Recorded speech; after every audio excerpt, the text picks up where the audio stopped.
Rethinking Urban Housing for Cat Escape. My project is titled Rethinking Urban Housing for Cat Escape. It explores how urban apartments shape the way cats move, hide, retreat, and survive.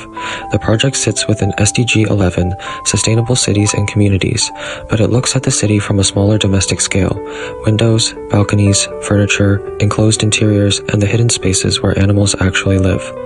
Urban homes are usually designed around human safety, control, and efficiency.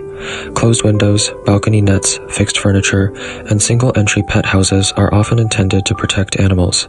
However, these same features can also restrict a cat's ability to move, retreat, or escape during stress, fire, conflict, or emergency situations. The core problem is not simply that cats escape. The deeper problem is that human-centered safety design can create spatial dead ends for non-human users. The aim of this project is to design a domestic system that improves cat safety without simply increasing confinement. Instead of treating escape as bad behavior, I treat it as a spatial signal. If a cat keeps looking for gaps, edges, routes, and exits, the design question becomes, how can the home provide safer movement and better retreat options? This project therefore asks how urban housing might support cats as active spatial users, rather than treating them as passive pets contained inside a human environment. The primary user is the domestic cat, but the system also involves human users. Cat owners need to manage daily safety, emergency risk, cleaning, and maintenance. Apartment managers, rescue volunteers, pet product brands, and local councils may also influence how this kind of design could be used or adopted. For this reason, I see the home as a shared environment, not a human space with a pet added afterwards. My conceptual framework combines three ideas. First, more than human design helps me consider cats as active users of domestic space, not passive objects owned by humans. Second, animal agency helps me understand cats as decision makers. They test gaps, heights, edges, routes, and possible exits. Third, modular spatial design gives the project a practical industrial design direction. The outcome should be physical, adjustable, connectable, and testable. Together, these ideas shift the project from designing one escape object to designing a movement and refuge network. I reviewed three types of precedents.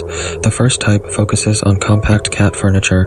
It shows how cats use enclosed, elevated, or hidden spaces, but it often remains a single object. The second type focuses on modular pet structures.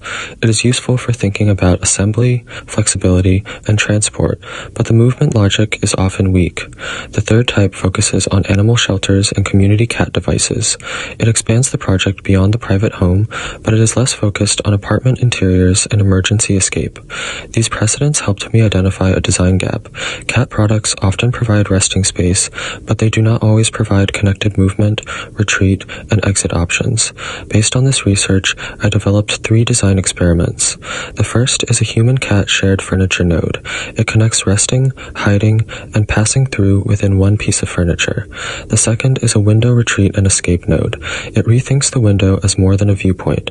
It becomes a boundary interface for observation, retreat, and controlled release. The third is a community cat device. It explores modular refuge at a larger urban scale, especially for cats living between domestic and public environments. These experiments show that the strongest direction is not one object, but a system of connected nodes. For my final design brief, I will focus on a modular cat movement and refuge network for urban apartments. The project will develop a physical system made from connectable nodes. These nodes may attach to furniture, walls, windows, or balcony edges. The system should allow cats to move, pause, hide, observe, retreat, and exit in safer ways. At the same time, it should remain usable for humans through simple installation, cleaning, adjustment, and maintenance.